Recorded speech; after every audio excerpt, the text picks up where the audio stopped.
Olá, muito boa noite.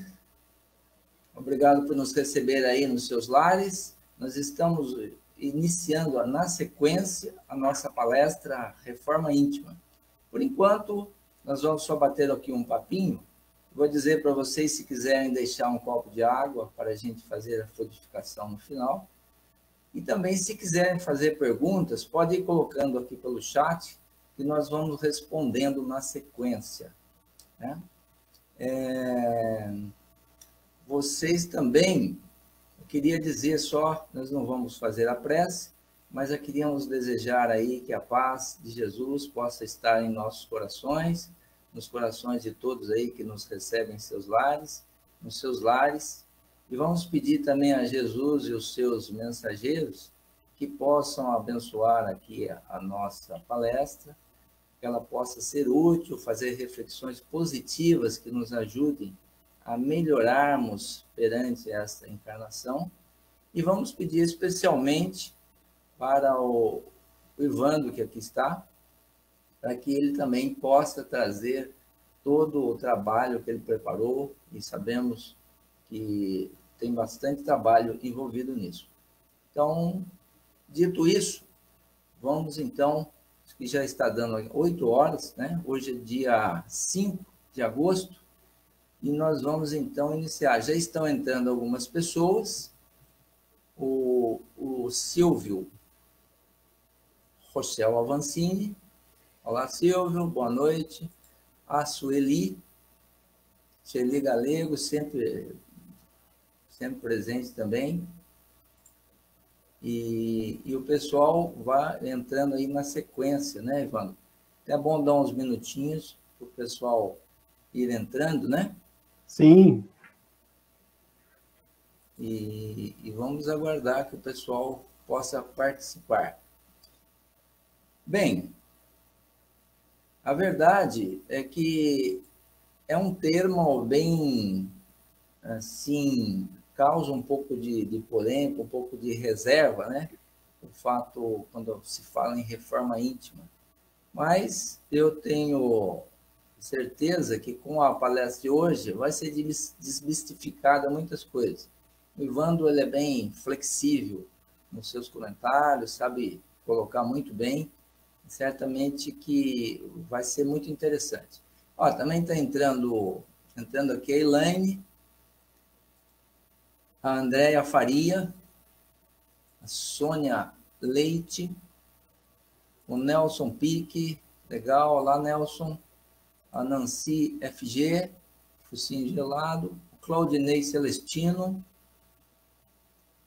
e então já tem o Nelson Brunelli está aqui também, olá Nelson, boa noite. Bom, Ivandro, então nós já podemos entrar na palestra propriamente dita. Eu queria, para começar, perguntar para você, reforma íntima tem a ver com a felicidade pessoal? Sim, porque a causa de fazermos a reforma é exatamente porque estamos infelizes, né? Então, a felicidade, se você for ver o que nós buscamos na nossa vida, é o primordial. Ninguém gosta de sofrer. Como dizia Kardec, ninguém que pisando num espinho acalca o pé. Então, todo mundo busca conforto, bem-estar, né? Então, a felicidade é a busca de todo mundo, né? Só que para conseguir a felicidade, se você estiver em desarmonia interior, né? Se emocionalmente você estiver abalado, você não vai conseguir essa felicidade, né? Uhum. Então, para começar, você está falando de felicidade, é possível a gente almejar a felicidade absoluta aqui nesse planeta? Infelizmente, não. No grau evolutivo que nós nos encontramos, né? Nós que somos espíritos imortais, nós estamos mais perto das primeiras existências do que das últimas. O nosso planeta ele já foi primitivo, agora está acabando a fase de provas e expiações e está entrando em regeneração. Então, mesmo assim, nós estamos no meio do caminho. Então, a maioria das pessoas vem a esse planeta para ter provas e expiações. E, no caso, não dá para ser feliz totalmente, cheio de provas, cheio de dificuldades, né? Então, a felicidade absoluta nesse planeta é uma ilusão, né? Então, em alguns momentos, você pode achar que está gozando de felicidade, mas logo vem sempre um problema, né? Eu sempre digo que a gente tem 3 tipos de problemas nessa vida. Financeiro, familiar ou de saúde. Então, raros são os momentos que você está equalizado esses 3 problemas, né? Normalmente, você tem um deles, e às vezes acontece, como está acontecendo agora nessa pandemia, você ter os 3, né? Ter o problema de saúde, ter o problema financeiro, porque o pessoal não está podendo trabalhar, e aí fica todo mundo em casa, fica com o problema familiar também. Mas esses problemas, eles existem não para a nossa humilhação, nem para o nosso sofrimento, é para o nosso desenvolvimento. Então, devagarzinho, nós vamos resolvendo os problemas, e aí vamos conseguindo harmonia e uma felicidade, então, relativa, né? Sim. E podemos dizer também que é uma pergunta, né? A felicidade é relativa à posição de cada um também, né?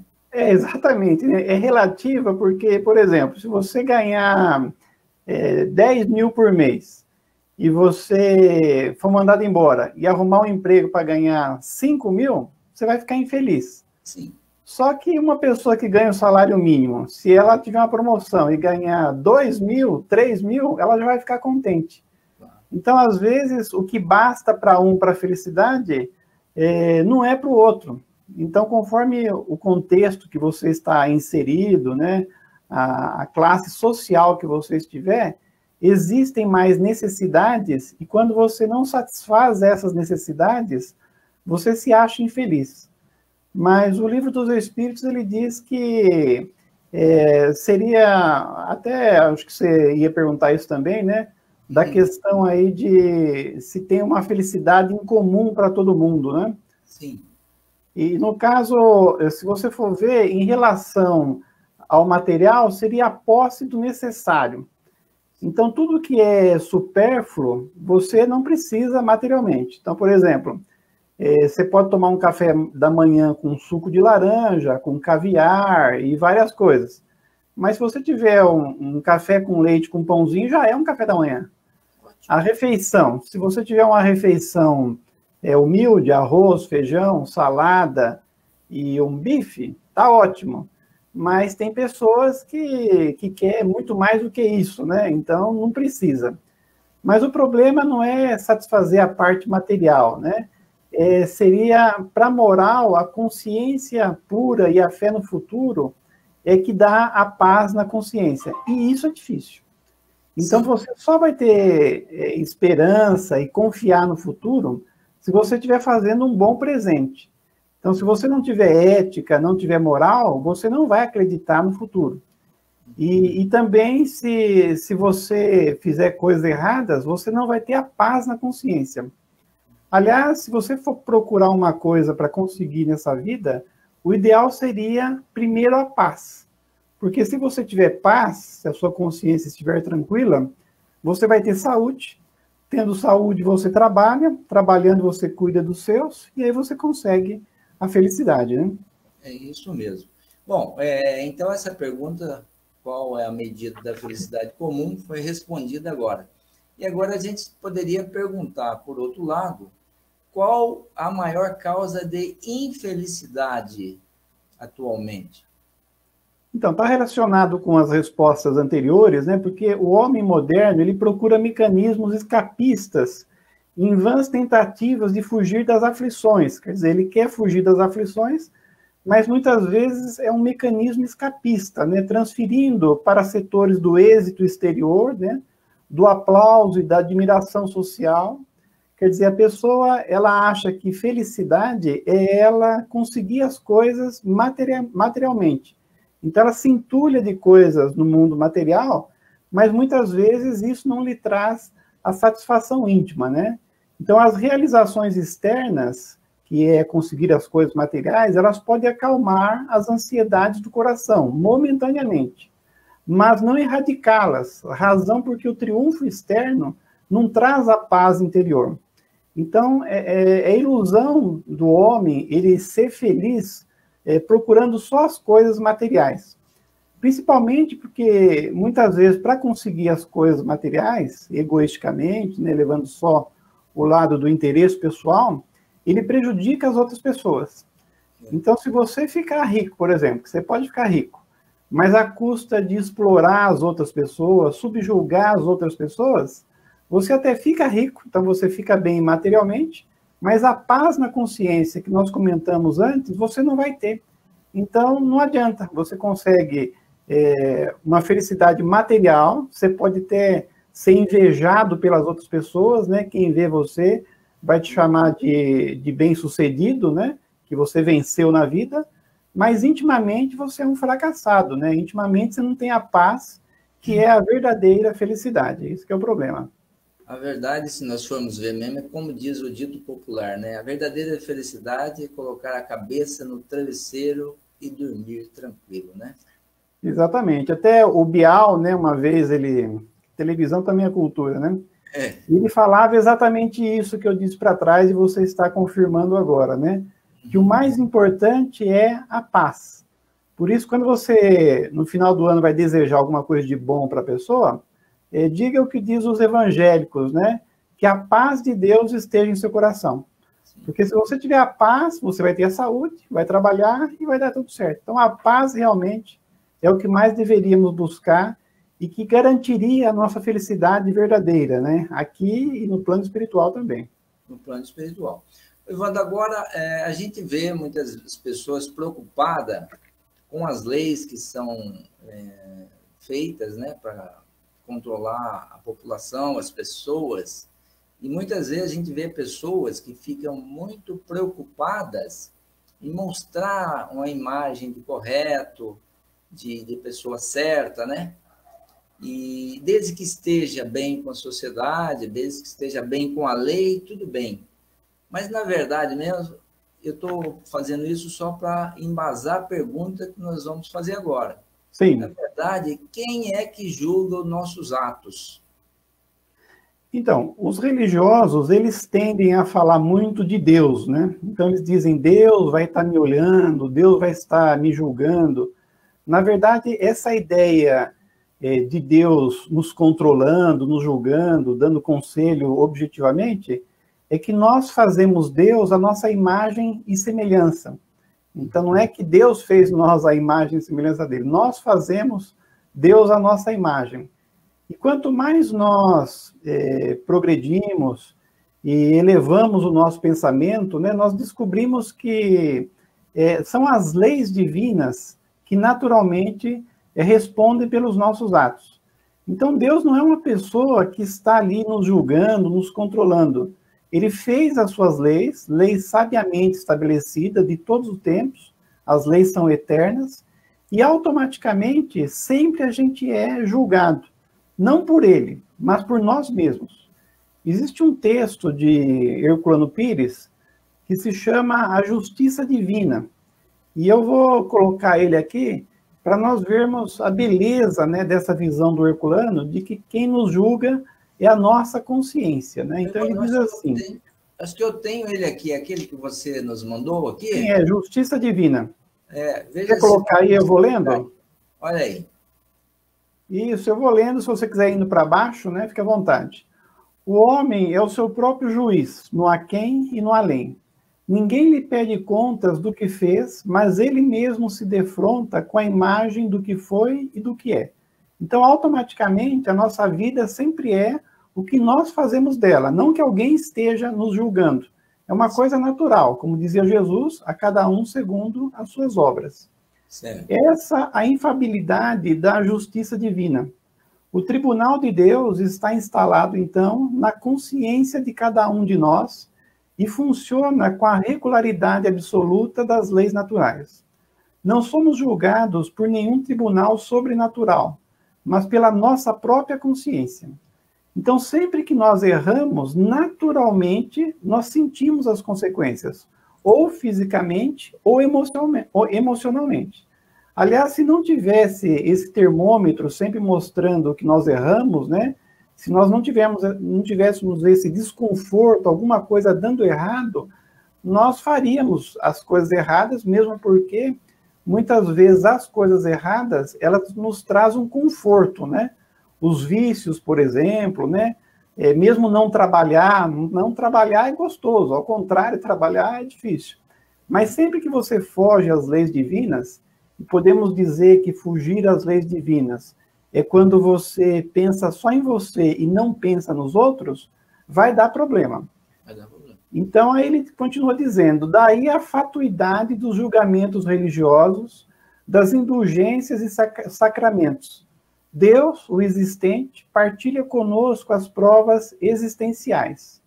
E é dentro de nós, em nossa consciência, em nosso íntimo, sem que tenhamos a mínima possibilidade de fuga ou desculpas mentirosas, não adianta ficar mentindo, que somos julgados.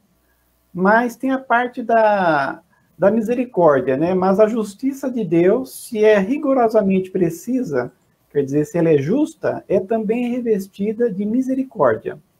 Então, as atenuantes justas são levadas em conta e as oportunidades de regeneração e reparação dos erros e crimes jamais nos serão negados. Deus não nos castiga ou reprova, entrega-nos a nós mesmos sob a garantia infalível do tribunal consciencial. Deus não nos criou para a perdição, mas para o desenvolvimento das nossas possibilidades divinas. Então, esse tribunal instalado dentro de nós não nos permite desculpas. Então, todo mundo, conforme o seu conhecimento, conforme o grau evolutivo que se encontra, sempre vai estar sendo cobrado por ele mesmo. Então, a justiça divina, ela é perfeita e ela tende a levar tudo e todos à perfeição. É maravilhosa, né? Sim, Wander, eu fico pensando aqui se nós realmente trouxéssemos para dentro de nós esse conceito de justiça, né?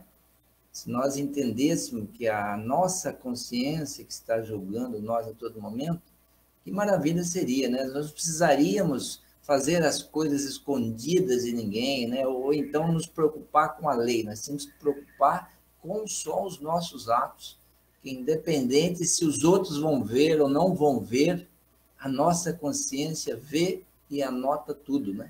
Então, mas no grau evolutivo que nós nos encontramos, velho, que nós nem nos preocupamos com isso, nós não temos a consciência.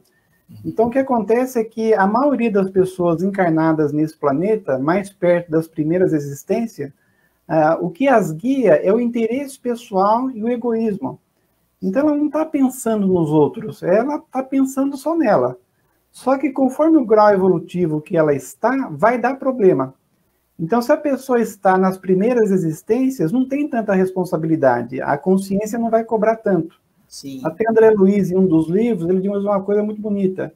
Ele diz que os erros nas primeiras existências são os filhos da boa intenção. Então, quer dizer, a pessoa está cheia de boa intenção, está aprendendo, erra e vai aprendendo, né? Mas à medida que as encarnações se sucedem e você cresce em inteligência, aí você começa a ficar responsável. Então, é uma coisa natural. O seu egoísmo, quanto mais inteligente você é, as consequências dos seus atos vão ser maiores.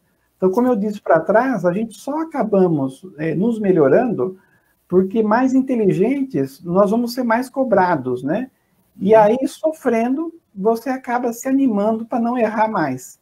Então, a consciência, intimamente, até todos têm, diz o Livro dos Espíritos.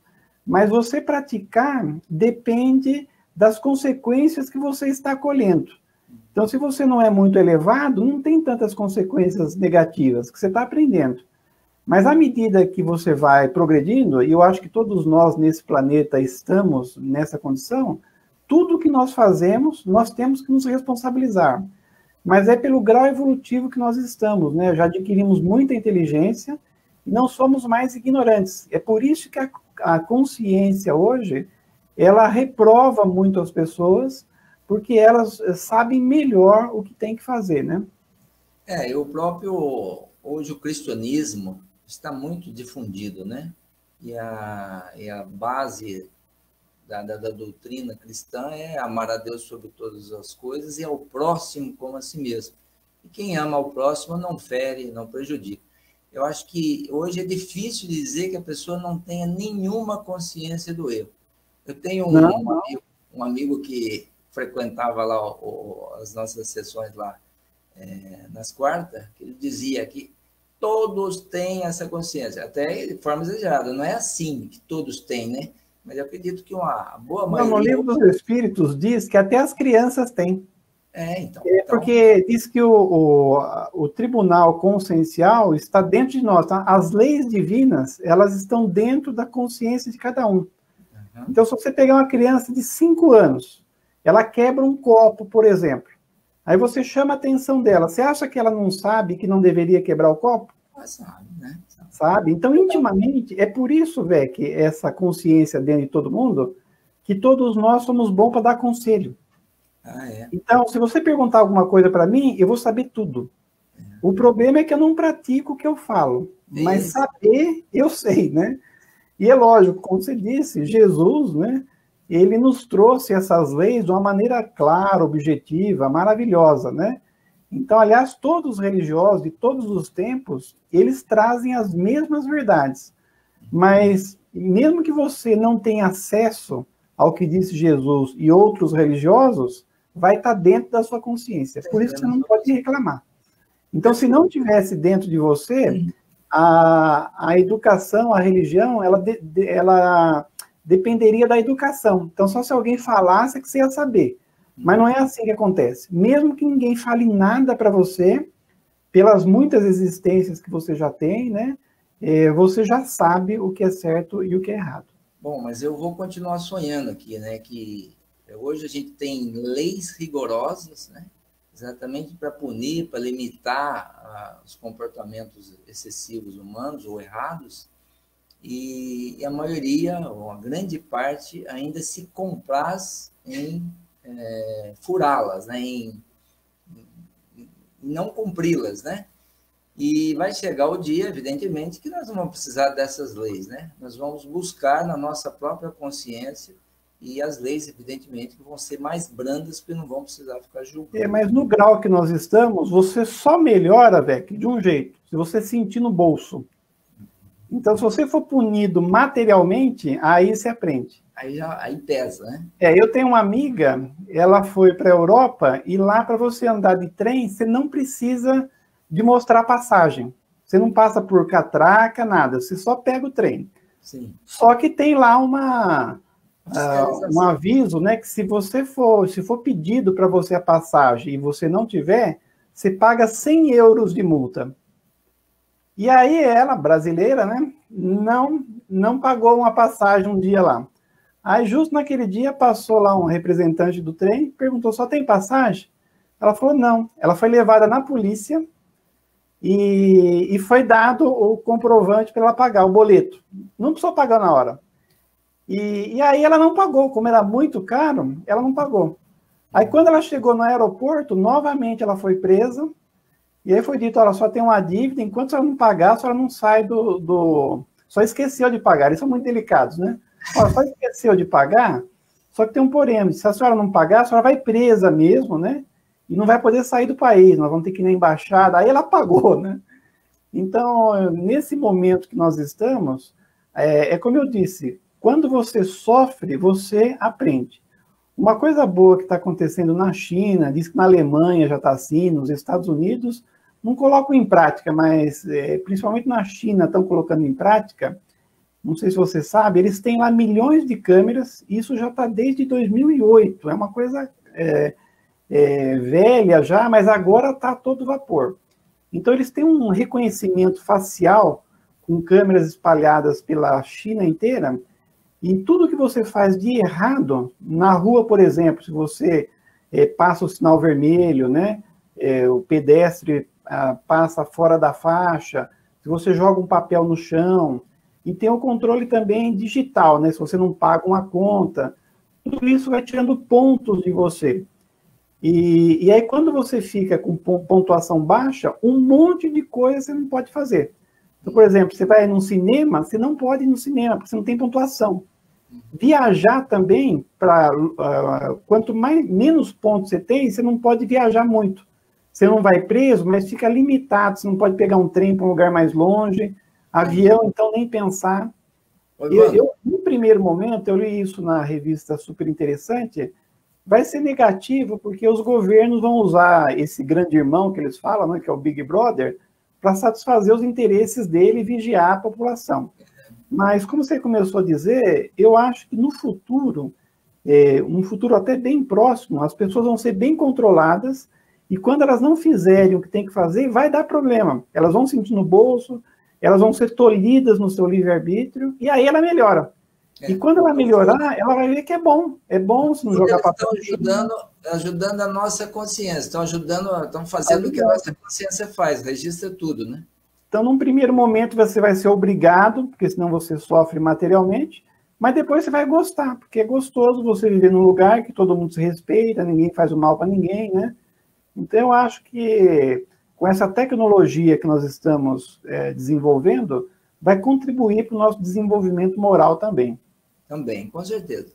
Evandro, agora a próxima pergunta seria qual o meio mais prático e mais eficaz para se melhorar nesta vida e resistir ao arrastamento do mal? Porque o mal... É exatamente o tema que nós estamos abordando, né? É o conhecimento de si mesmo.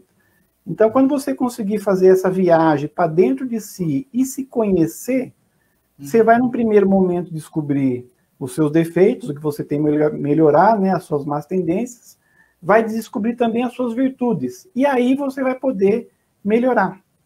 Então, quer dizer, é conhecendo-se, né, fazendo a reforma íntima, que é o nosso tema, que nós vamos nos melhorar. O Nelson fez uma pergunta aí, né? Tem uma pergunta aqui do Nelson Bonelli. A dor e o sofrimento são instrumentos educativos? São, exatamente. Mas é interessante que, às vezes, mesmo sofrendo, a pessoa não melhora. Porque é interessante que o erro, muitas vezes, ele tem o ganho secundário. Então, às vezes, é confortável você não fazer a coisa certa. Só que vai dando problema cada vez maior. Então, por exemplo, alimentação. Você sabe que você tem que comer frutas, verduras, comida menos condimentada. Você sabe disso, Vec? Sei. E todo mundo sabe, não sabe? Mas às vezes você exagera. Aí o que vai acontecer? Aí vai começar uns problemas de estômago, uma gastrite, mas que você resolve. Você toma um antiácido, você toma um remedinho, né? E vai melhorando. Mas e se você continuar piorando isso? Aí vira uma úlcera. E às vezes uma coisa pior ainda, né? E aí você tem que operar. Eu tenho um amigo, né? Ele desencarnou, Onésimo, aconteceu exatamente isso com ele. Ele morava lá na Bahia e ele gostava muito de comidas apimentadas, né? Condimentadas, gordurosas. E chegou um momento que ele teve que cortar o estômago. Deu um câncer lá, não sei o que, no estômago, e ele cortou o estômago. Aí o estômago ficou pequenininho. Quando ele vinha comer em casa, ele era super equilibrado. Por quê? Era um espírito elevado? Não, porque o estômago dele era reduzido. Então, ele só podia comer um tanto. Inclusive, quando se oferecer, ele podia comer só 300 gramas de cada vez, pelo tamanho do estômago que ele ficou. Então, ele comia... ele não podia tomar líquido junto, porque tudo pesava no estômago. Então, ou ele comia 300 gramas de comida, ou ele tomava 300 gramas de refrigerante, por exemplo. Uma latinha de refrigerante é 355 ml. Ele não podia nunca comer alguma coisa com uma latinha de refrigerante. E se você oferecesse a sobremesa para ele também, ele não comia também, não cabia. Entendi. Então, quando você oferecia a sobremesa, ele falava, eu aceito, mas não agora. Aí a sobremesa ficava ali na mesa, passava umas 2, 3 horas, ele comia. O negócio é levar um isopor, um negócio para conservar e comer depois, né? Pega na hora e come depois. Como o Nelson disse, então, realmente o sofrimento ele é educativo. Então, os problemas existem não para a nossa humilhação e para o nosso sofrimento, assim. É para indicar, a natureza ela coloca limites nos nossos excessos, né? E aí você vai aprendendo. Então, se você pudesse fazer tudo, você não melhoraria nunca. E também tem a questão do ganho secundário, como eu falei. Então, às vezes, você fazer a coisa errada dá um problema, mas o problema não é tão grande quanto a satisfação que você tem. Então, por exemplo, você vai comer bastante se dá um probleminha, né, de uma gastrite, você toma um antiácido, um Engove, você continua comendo. Mas quando o problema ficar muito grande, aí você modifica, né? Sim. Outro exemplo que eu gosto muito nesse sentido é você não trabalhar. Então, quando você não trabalha, tem o ganho secundário. Qual que é o ganho secundário? Você não trabalha, você fica folgado, né? Então, mesmo a doença, às vezes é interessante você ficar doente, porque quando você fica doente, as pessoas começam a paparicar você, levar você no colo, fazer as coisas para você. Até você ficar doente de vez em quando, não tem problema nenhum. Hoje mesmo aqui em casa, a Anne ficou com um probleminha, né? O que aconteceu? Todo mundo paparicou ela, arrumou um remedinho, tratou ela com atenção. Mas e se você ficar doente todo dia? Se todo dia você arrumar uma doença e quiser ser paparicado, você vai ser expulso de casa. O pessoal vai bater em você e vai te expulsar, que é o que acontece com muitos filhos que vão para as drogas, que começam a dar muito trabalho. Então, no começo, a mãe, principalmente, tem um amor enorme, vai cuidar do filho, vai ajudar o filho, né? Mas chega uma hora que nem a mãe aguenta, porque ele começa a vender rouba os eletrodomésticos, vende, rouba os fios da casa e vende, rouba a carteira do pai, da mãe. Aí chega um dia, eu tenho uma amiga, por exemplo, o filho dela deu um trabalho tão grande que o delegado aconselhou ela a mudar de casa e não dar o endereço para o filho. E ela fez isso, porque sempre que ele voltava para casa, ele roubava a mãe, roubava tudo que tinha na casa para comprar com drogas, né? E dava um problema muito grande. Aí ela fez isso. Olha que ponto que a pessoa chega, né? Ela se mudou e não deu o endereço para o filho. Oi, Vando. Então, tem uma hora que você tem que pegar o sofrimento e melhorar, né? Não ficar comprazendo nele. Sim, a Mara Abate, ela faz uma colocação nesse sentido, né? Dor e sofrimento muitas vezes são consequência das nossas ações. É sempre. No livro Céu e Inferno, ele nos diz que de duas uma, ou você faz a coisa certa, e como eu já disse, a coisa certa é você fazer pensando em todo mundo, né? Você viver em solidariedade com os outros, ou você é egoísta, e você pensa só em você, o interesse pessoal é muito grande, e vai ter problema. Então, ou você faz as coisas certas e é cada vez mais feliz, ou você faz a coisa errada e vai dar problema. Então, sempre que você estiver tendo algum problema, pode falar, obrigado, Deus, porque eu estou tendo consequência conforme os meus erros, né? Não existe você sofrer sem merecer. É lógico que, às vezes, você tem algumas provas para o desenvolvimento do seu espírito, não por causa de erros do passado. Mas aí você tem que agradecer também, né? Porque aí você tem as provas para progredir resolvendo elas. Então, é sempre tudo para o nosso bem, é o que eu falo, né? Muito bom. Ivandro, então, nós estamos falando de reforma íntima. Quais são os indícios que a gente pode enumerar de quem esteja precisando de uma reforma íntima? Bem, eu já até sei que a maioria precisa, né? Não tem um que não vai precisar, né? Eu vou falar aqui uns 7 indícios de que você está reformado. Então, se você se enquadrar em 2, 3, a reforma tem que ser urgente. Mesmo com o Covid aí, contrate um construtor, porque você precisa, né? Sim. Então, a primeira coisa seria o complexo de inferioridade. Então, você tem uma baixa estima, né? É sinal que você não está bem. Porque todo mundo é filho de Deus e nasceu para alegria, para o desenvolvimento. Então, quando você tem um complexo de inferioridade muito grande e fica se maltratando, é sinal que você tem que mudar o ponto de vista em relação a você mesmo.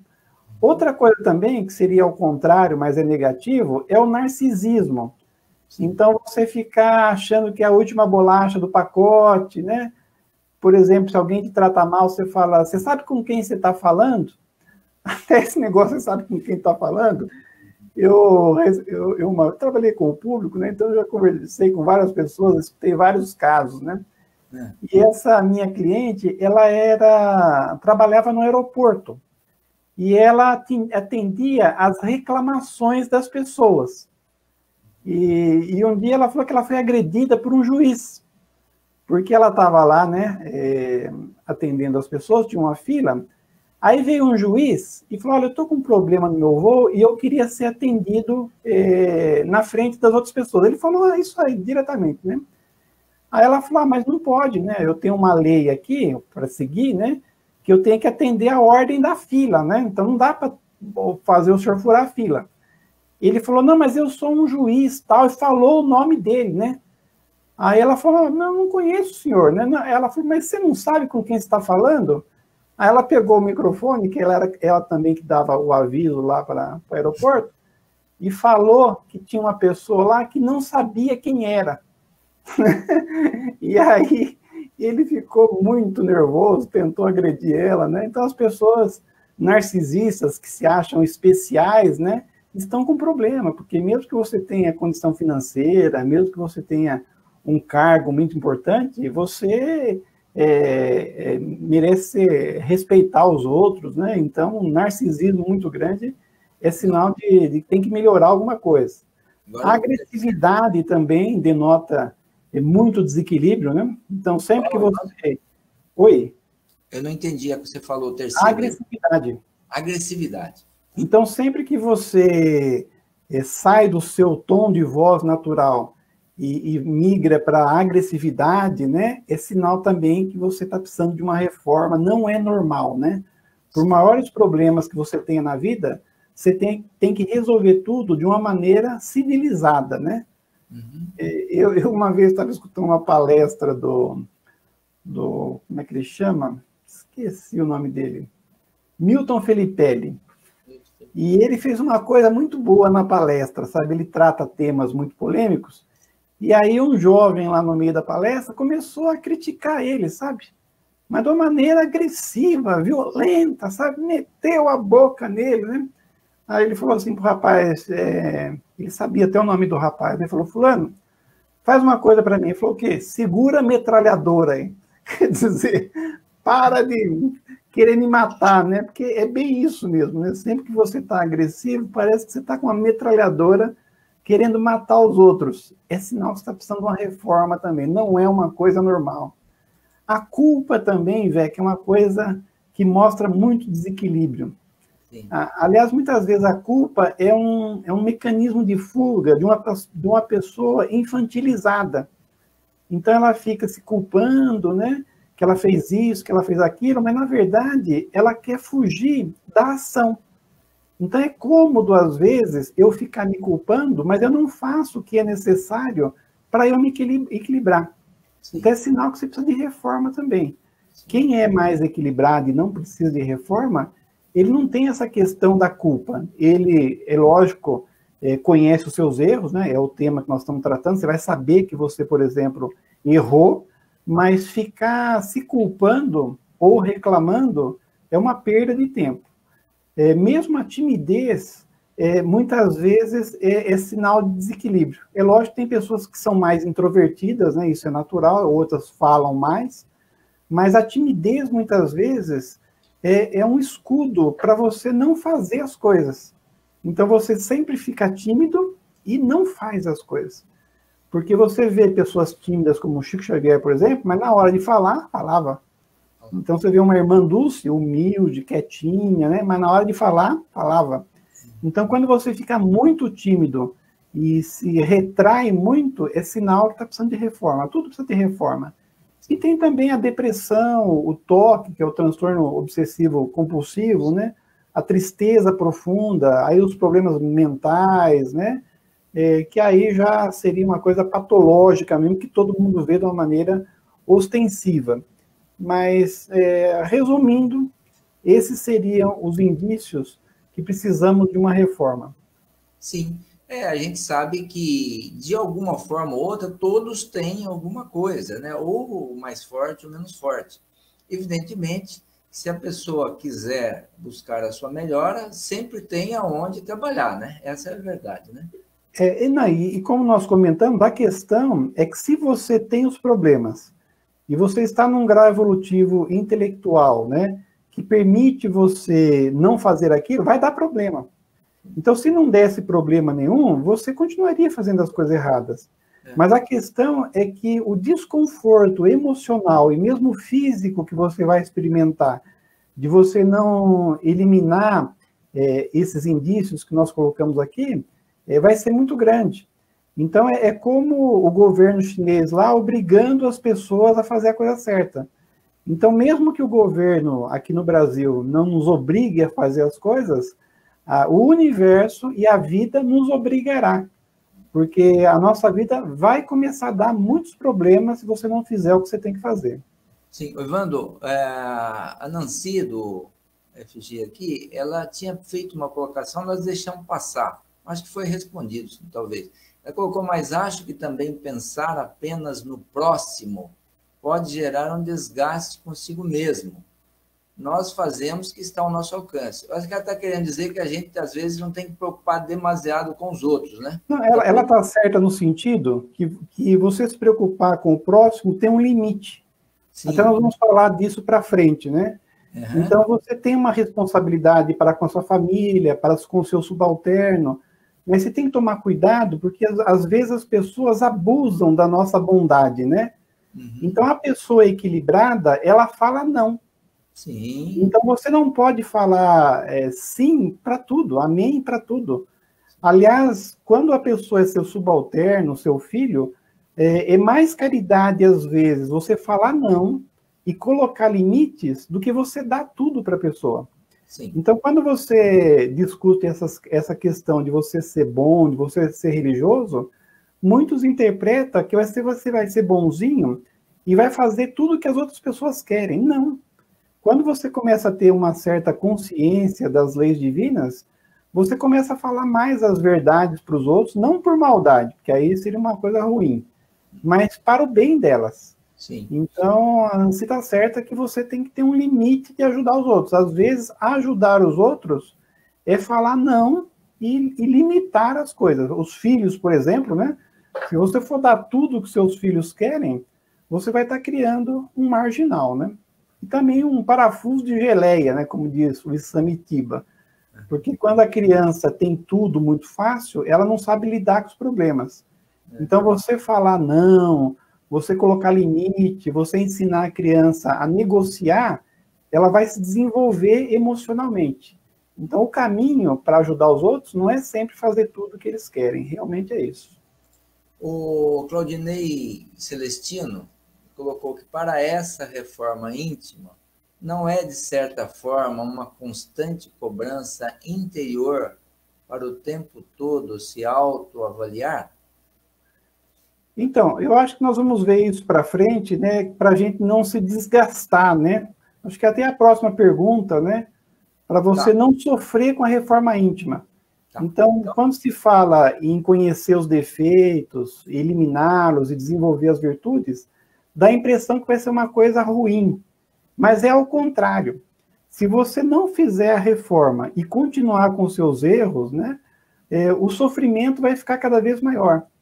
Até o que acontece é que muitas pessoas acabam jogando para o inconsciente os defeitos que ela vai descobrindo.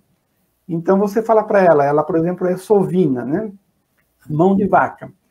E aí, ela não quer mudar isso. Aí você pergunta para ela, você é sovina, você é mão de vaca? Ela fala, não, eu sou mão aberta, eu ajudo os outros.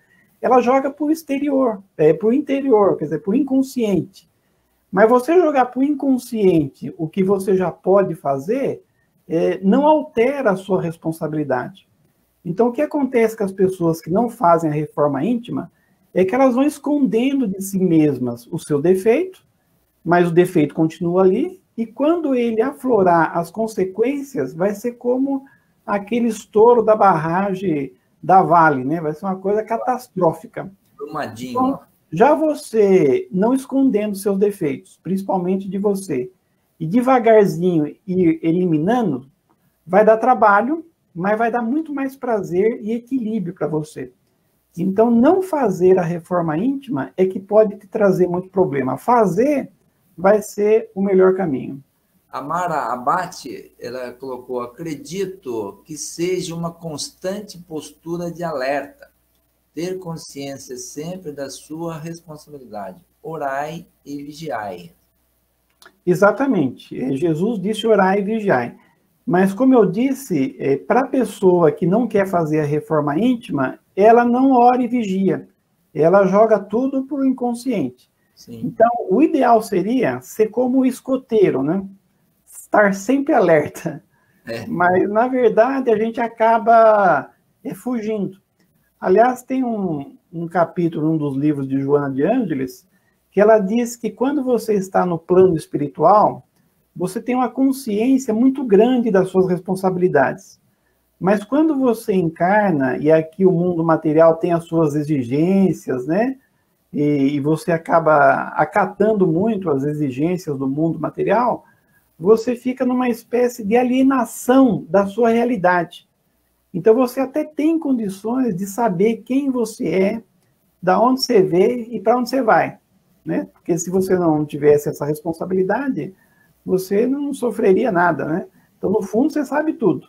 Mas por que você está no mundo material, que mais te exige as coisas materiais do que as responsabilidades espirituais, você vai deixando de ser alerta. Então, você vai se preocupando só com as coisas materiais e esquece as coisas espirituais. Só que aí a sua consciência, uma hora, vai mostrar que você está errado e que você vai ter muitos problemas, né? Evandro, a Maria de Fátima a Bergons, ela disse, foi um pouco antes, ela colocou reforma moral. Então, é exatamente o que eu acabei de dizer, né? Então, às vezes a pessoa fica só preocupada com a reforma material. Então, reformar a casa, trocar de carro, trocar do celular, mas aí a reforma moral, que é as suas responsabilidades perante a vida, né? As responsabilidades na sua família, no trabalho, no centro espírita, você não faz. E aí você não tem ética, você não tem moral, aí vai dar problema. Então, a maior reforma íntima que nós temos que fazer é relativo à moral, porque a reforma de correr atrás do prejuízo material, eu acho que essa ninguém descuida. E como nós estamos no mundo material, o tempo todo nós temos uma cobrança muito grande e acabamos resolvendo esse problema material. Então, ninguém deixa de trabalhar, ninguém deixa de correr atrás do dinheiro. Mas muitas vezes você deixa de correr atrás da questão moral em detrimento da moral, que é também muito importante. Evandro, a Nancy está perguntando aqui, na verdade, eu acho que são as 7 coisas que você colocou lá, né? Como nós percebemos o que devemos mudar? E então, é boa essa pergunta dela, viu? É boa essa pergunta porque a gente reforça. E para dar início a essa reforma, é isso mesmo? Então, o termômetro que você tem que melhorar é você estar triste, você não está bem. Então, se você acorda, parece que você sonhou com o passarinho verde, e você passa o dia inteiro feliz, você não precisa mudar nada. Mas se você acorda já triste, se no trabalho você está triste, em casa você chega, você está triste, briga com as pessoas, está nervoso, está agressivo, é sinal que precisa melhorar. Então, quando você tiver uma paz, uma tranquilidade em seu coração, uma felicidade muito grande, é sinal que você está bem, não precisa melhorar nada. Mas quando você tem momentos de tristeza, de angústia, de ansiedade, sabe? O coração bate, dá uma dor de barriga, é sinal que tem que melhorar alguma coisa. Eu acho que o segundo caso aí, que você está sempre triste, é mais comum, né, Evandro? Acordar já empurrado e passar o dia meio... E aí você automaticamente fica nervoso, né, Vec? E você não consegue resolver os problemas também, porque quando você está nervoso, está agressivo, então você não consegue resolver bem os problemas, você explode fácil, você nem fala com os outros, né? Até quem é especialista em saber que a gente está com problema é a mulher, né? Então você chega em casa, só conforme você fala boa noite, ela já sabe. O que você tem? O que aconteceu? Você fala, nada. Não, você brigou lá no emprego. Aí você fala, não briguei. Não, você brigou com o seu chefe, foi por causa daquilo. Você não melhorou naquilo ainda e dá uma dura em você. Então, quer dizer, as mulheres, elas são campeãs em saber que você está com problema. Mas, às vezes, você se deixa envolver ali pelos problemas e aquilo fica tão natural na sua vida que você acha que aquilo é normal e você não procura mais melhorar, né? Porque procurar melhorar vai dar trabalho, e às vezes a gente não quer trabalho. Só que é um problema, porque você não quer ter o trabalho de melhorar, aí você vai sofrer cada vez mais. Então não tem jeito, você vai ter que enfrentar e melhorar. A pergunta 8 vai complementar isso, né? Porque eu não sei, você já deve ter abordado isso, mas talvez. A 7 você não fez ainda, né? Não, eu fiz. É que eu mudei aqui a sequência, porque tinha duas com o mesmo número. Ah, certo. Então, a 7 eu já fiz. É quais os indícios que estamos desequilibrados necessitando de uma reforma íntima. E a 8ª é para fazer essa reforma, há muito sofrimento. Essa é uma dúvida que o pessoal às vezes não quer arriscar mudar, melhorar, porque acha que vai ser muito problema, né? É certo. Eu acho que até nossas perguntas aí estão algumas que eu errei na hora de passar para você, né? Mas essa que você fez, o que seria? Você repete novamente? Eu coloquei como 8ª, para fazer essa reforma há muito sofrimento. Ah, sim, seria essa. É. Então, nós já acabamos respondendo já que é o contrário. Se você não fizer a reforma, é que você vai sofrer. Então, quando você opta por se conhecer e se melhorar, aí você encontra os seus defeitos, né? Você vai encontrar as suas virtudes também e, naturalmente, você vai melhorar. Mas se você colocar no inconsciente a reforma, quer dizer, se alguém perguntar, você tem esses defeitos? Não, eu não tenho. Aí você não trabalha eles ostensivamente, porque você acha que você não os tem, mas tendo, você continua fazendo esses defeitos e uma hora o problema vai ser muito grande. Uma coisa que a Joana de Ângeles fala para a gente fazer isso, quando você vai conhecer os problemas, é não se julgar. Então a pessoa acha que quando ela vai conhecer os defeitos, ela vai ficar se julgando e se culpando. Então ela diz muito bonito assim, né? Até está escrito aí, não se julga, não se justifica, não se acusa, não se culpa, apenas descobre e melhora-se.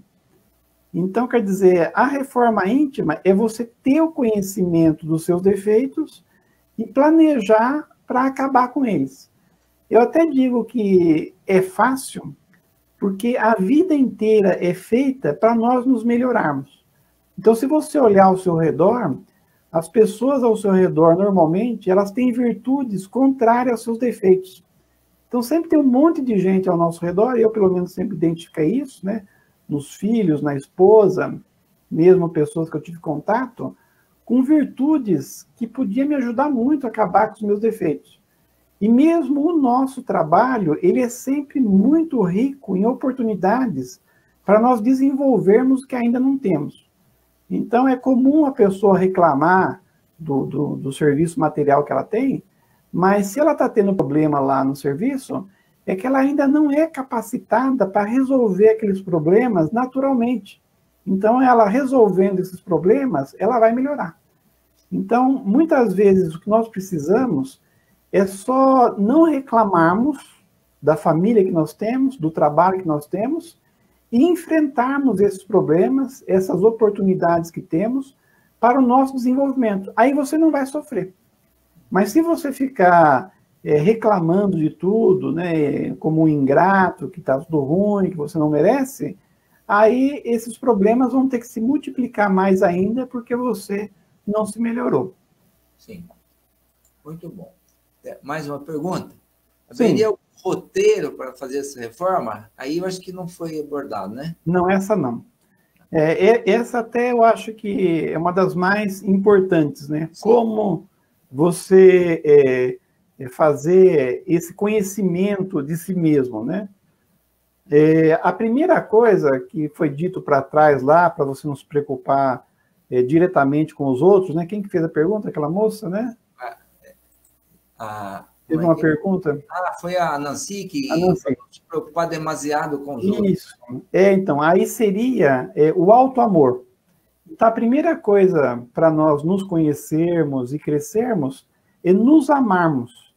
E nos amarmos, muitas vezes, é você colocar limite em relação aos outros. Sim. Então, você deve ajudar os outros, deve servir, mas não deve se sujeitar tanto às outras pessoas, né, para te maltratar, porque isso vai fazer mal. E principalmente você fazer essa reforma cumprindo os desígnios de Deus, é um alto amor também.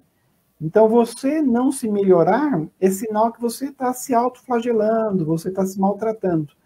Então, você tem a obrigação de descobrir e praticar as leis divinas. Outro item, né, são 3 itens para nós nos conhecermos, é a oração. A oração, você está falando, né, com os bons espíritos, com os seus protetores, para que eles o ajudem. Existe a doutrina do anjo guardião, né, na doutrina espírita, no Evangelho, o Livro dos Espíritos, acho que cita isso também, que todos nós temos um espírito muito elevado que nos ajuda individualmente. Então, assim como os filhos têm os pais aqui para guiá-los, espiritualmente temos um protetor muito elevado, pronto a nos ajudar. E a oração é o momento que nós vamos conversar com ele. O problema é que a oração, uma coisa para que ela seja efetiva, ela precisa de sintonia. Então, muitas vezes, o que nós estamos falando não é do fundo do coração. E aí os bons espíritos não vão escutar. Então, só as preces sinceras é que são ouvidas pelos bons espíritos. E como eles têm a missão de nos ajudar, eles vão nos dar as respostas necessárias ao que nós devemos fazer. Então, é muito importante que nós tenhamos momentos onde nós asserenamos os nossos pensamentos e peçamos ajuda aos bons espíritos. Mas, além disso, o que nós precisamos é estar afinizados para receber essa resposta, né? Porque, senão, às vezes, a resposta é até contrária ao que nós estamos pedindo. Então, por exemplo, se você pedir para ganhar na loteria, não sei se você já pediu isso, adianta? Não. Às vezes, o que adianta é você ser mandado embora do emprego, às vezes, né?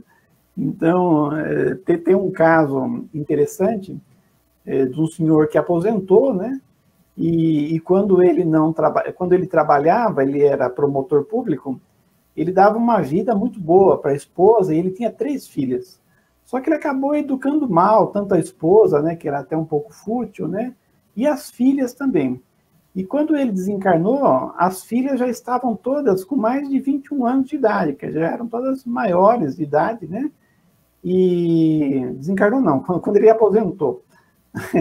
Então, quando ele aposentou, as filhas já tinham uma certa idade, mas ainda já tinham estudado tudo, mas não trabalhavam. Ele tinha que pagar todas as contas das filhas e da mulher também. E aí, financeiramente, né, quando ele aposentou, mesmo sendo promotor, deixou de receber alguns bônus e diminuiu o salário dele. E não dava mais para ele pagar tudo que as filhas e a mulher queriam, né? E aí a mulher, que era fútil, nunca tinha feito uma oração sincera, uma noite ela fez uma oração sincera, sabe? Ela pediu a Deus que ajudasse, né? Que eles estavam com aqueles problemas financeiros, né? E aí ela foi ajudada. Como? Você sabe como que ela foi ajudada? Que os espíritos responderam? Mataram o marido. O marido desencarnou. Porque, na verdade, ele era uma boa pessoa, já tinha feito tudo, né? Mas aí ele desencarnou, aí piorou mais ainda, porque ele era um esteio lá na família. E aí passou uns 5 anos, o protetor voltou lá na família para ver que ele tinha tomado essa resolução de desencarnar o cara. Aí foi lá ver o que aconteceu. Aí a mulher tinha arrumado um emprego, né, para satisfazer as necessidades dela. As filhas todas já estavam empregadas também, aí resolveu. Então, você pedir a Deus resolva os seus problemas, nem sempre é exatamente da maneira que você pensa, mas vai trazer a ajuda. E o último que você colocou aí seria antes tem a meditação, o último é o conhecimento de si mesmo, né? Então, antes tem a meditação, que é quando você escuta. O grande problema da nossa vida contemporânea é que nós estamos correndo muito, né? O Augusto Cury, ele fala que nós temos a síndrome do pensamento acelerado. Então, ninguém tem tempo para nada, né? e nós ficamos muito absortos para resolver os problemas do dia a dia.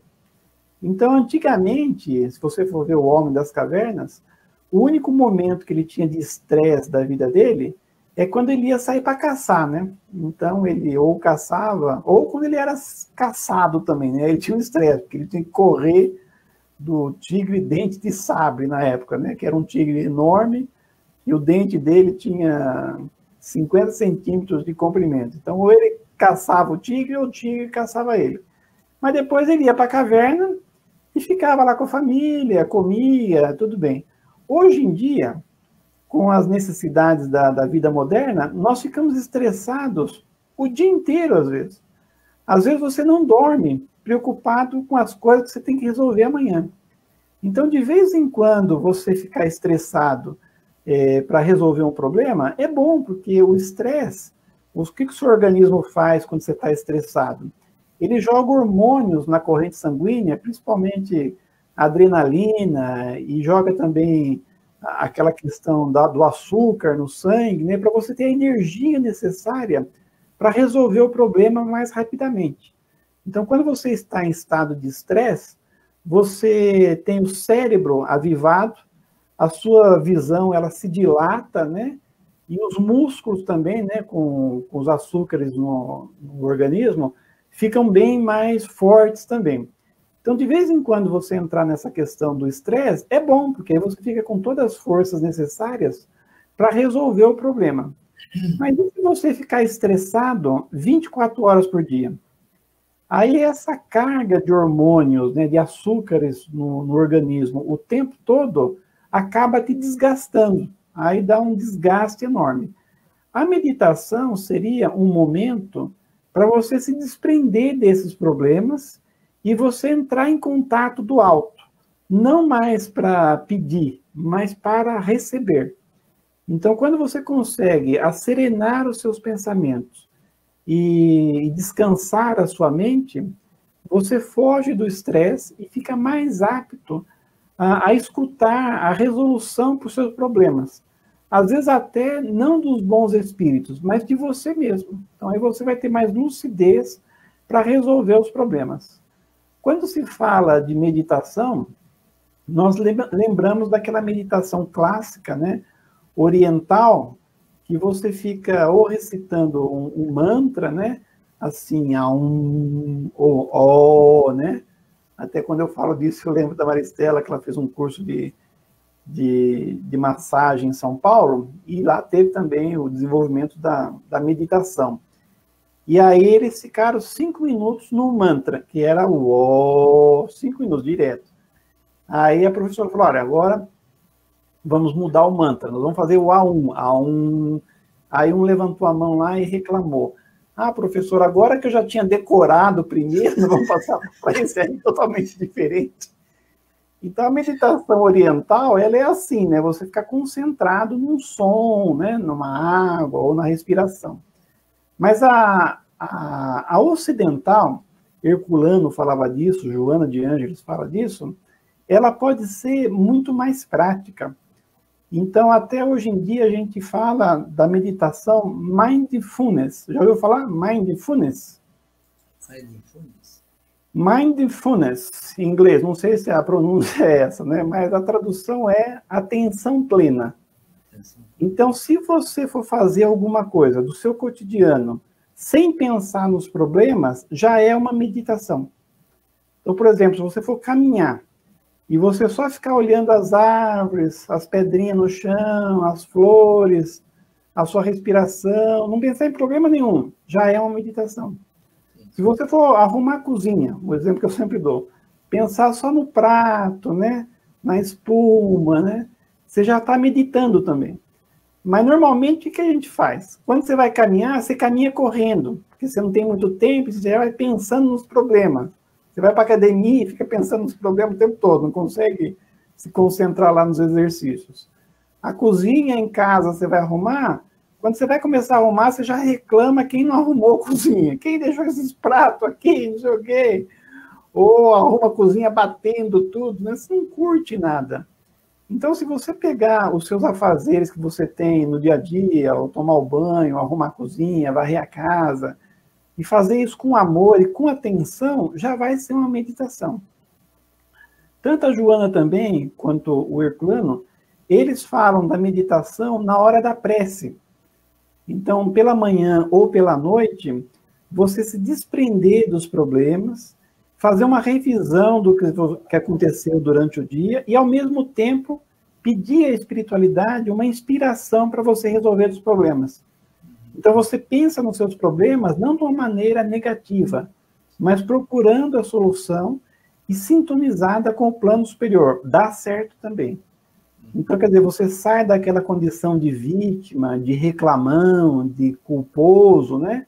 E fica numa posição bem elevada de pensamento positivo e, sinceramente, buscando ajuda. Diz que essa é uma meditação das melhores que existem, né? Então, seria aliar a meditação, que é você se recolher, à oração, que é o outro item, né?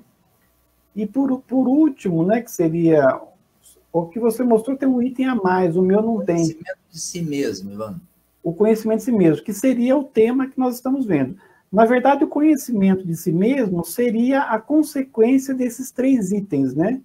Então, quando você se amar, quando você orar, tiver um contato com o plano espiritual, e tiver um momento para meditar sobre a sua vida, você vai se conhecer. Sim. Então, o caminho para a reforma íntima é você fugir da correria do dia a dia, se introspectar, né, fazer aquela viagem, como se diz, aquela viagem às profundezas abissais de si mesmo. Né? A Maristela fala que eu adoro dizer isso. Né? Então, quando você vai para dentro de si, você vai descobrir de onde você veio, por que você está aqui, todas as responsabilidades, por que você tem essas responsabilidades, e vai encontrar os meios para você resolver esses problemas, né? Perfeito. Evandro, tá indo muito bem. Nós estamos já com 1h e pouco, e parece que tem 2 questões, para a gente ver se fecha, né? Sim. A próxima pergunta, a partir do momento que passamos a nos conhecer e ficamos conscientes de nossa responsabilidade, como passamos a agir? Isso, aqui já vamos entrar no resumo, né? Essas 2 últimas são um resumo. Então, ela diz, não é o resumo ainda, você pode perguntar para eu resumir que eu vou falar mais coisas, mas por enquanto, sobre essa sua pergunta, a Joana de Ângeles diz assim, o ser consciente, né, que seria a pessoa que se conhece, que fez a reforma íntima, é austero, mas sem carranca. Então, quer dizer, você vai ser rígido quando é necessário, mas sem ser carrancudo. Sim. É jovial, porém sem vulgaridade. Então, você é uma pessoa feliz, mas sem vulgaridade.